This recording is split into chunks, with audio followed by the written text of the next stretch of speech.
Olha, a Copa do Mundo, além de ser um evento esportivo, é também um fenômeno de caráter político. Quem está aqui conosco é o cientista político, professor de Relações Internacionais da ESPN, professor Reni Ozico-Kir.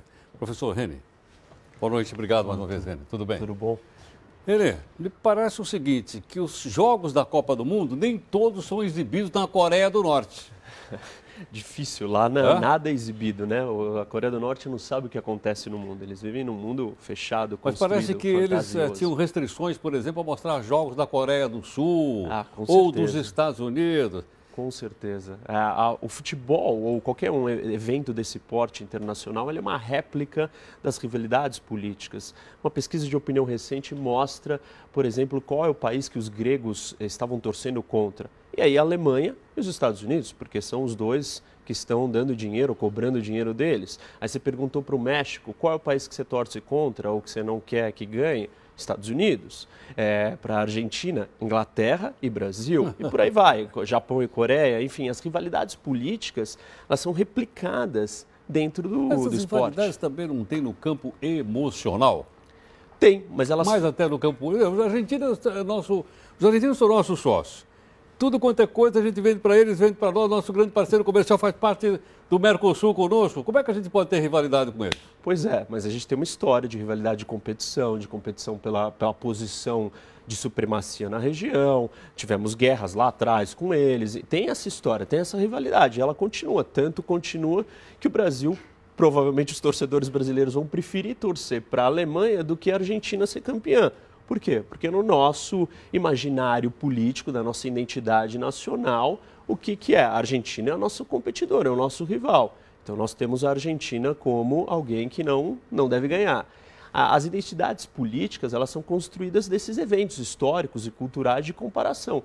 O futebol, para o brasileiro particularmente, é um momento único dessa junção de história, onde você traz esse nacionalismo. Algumas coisas são admissíveis. Por exemplo, eu soube que nessa Copa tinha 5 técnicos argentinos.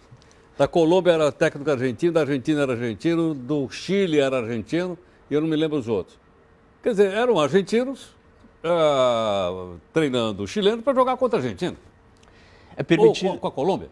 Desde que ganhe, mas as pesquisas de opinião também desses países são... A Argentina é um dos países que, dentro da América Latina, que os outros latinos menos gostam.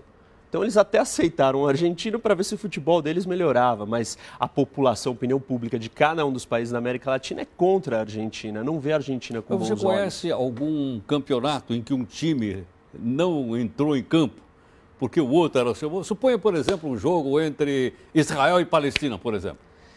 Normalmente o futebol ou o esporte, ele carrega o quê? As ideias de você ser um momento de paz, universalizar a nossa identidade humana e não nacional. Então é um momento onde você tenta usar isso como uma ferramenta diplomática muitas vezes. Só que, na verdade, tanto Olimpíadas quanto Copa do Mundo não promovem esse valor de paz. Tanto não promove que as rivalidades são acirradas políticas e continuam sendo replicadas no campo. Você não vê ninguém sair do campo porque eu tenho rivalidade política com outro time. Não sai não, mas para o time é mais interessante ganhar do seu rival da política do que de um outro qualquer. Por exemplo, os russos não podem não ganhar a Copa, mas para eles seria muito legal se eles ganhassem dos Estados Unidos. Sem dúvida. Então é isso, você repete, você traz para o campo. A rivalidade não pode chegar a um ponto que eu me recuso a jogar com ele porque ele é meu rival político, meu rival econômico? Pode. A gente não tem um caso específico, mas países que são realmente inimigos e a situação por exemplo, é tensa... o Irã jogando, quase que o Irã jogou com os Estados Unidos. Isso. Não chegou a jogar, mas poderia ter jogado, né? Poderia ter jogado. Mas é que aí não é uma animosidade tão grande. Mas imaginar outros países que estão em guerra. A não ser que exista alguma ideia de usar o esporte como uma ferramenta diplomática e tentar apaziguar os ânimos. Né? Ou não. Ou aí a maioria dos casos vão dizer, não dá para ter esse jogo.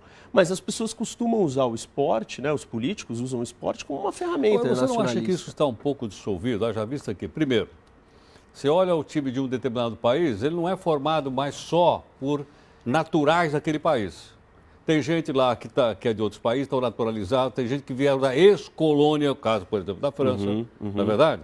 E há uma certa mistura agora. Você não tem mais, por exemplo, na seleção da França, só 100% de nativos franceses.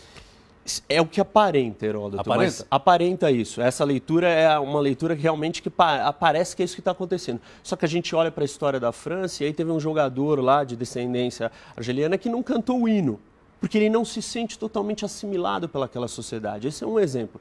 Você olha, por exemplo, hinos, cores, bandeiras, é uma exaltação do nacionalismo, muito mais do que qualquer outra coisa, muito mais do que uma promoção. Somos todos humanos, seres humanos, vivemos no mesmo planeta, acabou essas diferenças. Então, mas, ao contrário. Um pouquinho, Rani.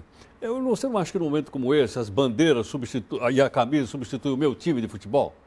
Eu sou corintiano. Tá certo? Então, claro, substitui na esfera da nossa identidade comum. Mas se aí a gente olhar para a Argentina ou para qualquer outro país de fora, aí não. Aí o que vale é a nossa. E aí nós vamos lutar pelo nosso nacionalismo, pelo nosso patriotismo. Porque às vezes o meu time joga contra um time da Argentina na Copa Libertadores e a turma tudo torce pelo argentino contra o meu.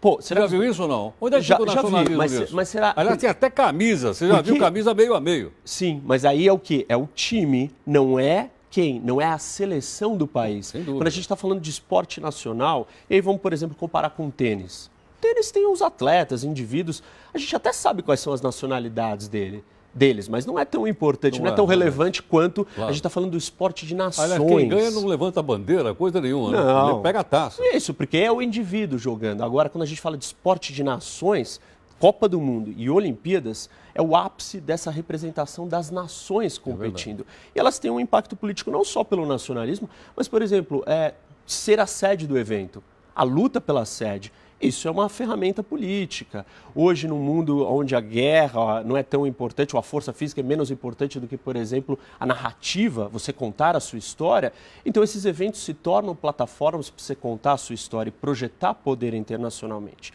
Você tem a visão, a vitrine para o mundo. Então, os países querem usar isso. China usou isso nas Olimpíadas, o Brasil está usando isso agora. Todo mundo continua disputando, tanto para ganhar quanto para sediar o evento. Isso mostra que esses eventos têm uma projeção internacional muito grande. Sim, mas não é mais como na década de 30, né? Não sei se não é. No caso das Olimpíadas da China, o próprio Brasil, as pesquisas de opinião pública internacional sobre o Brasil são muito positivas. Claro, né? Vai mudar um pouco depois de hoje, porque nós somos o que somos no futebol graças aos nossos resultados. Você não desconstrói isso que foi essa imagem do Brasil baseada nesse futebol de tantos anos em um jogo, mas você abala. Se o Brasil começar a não ser percebido como o grande time, aí a percepção em relação a esse uso dessa ferramenta de poder também vai mudar para o Brasil. E isso é um impacto, enfim, a gente vai ter que ver se acontece desse jeito, mas é bem possível.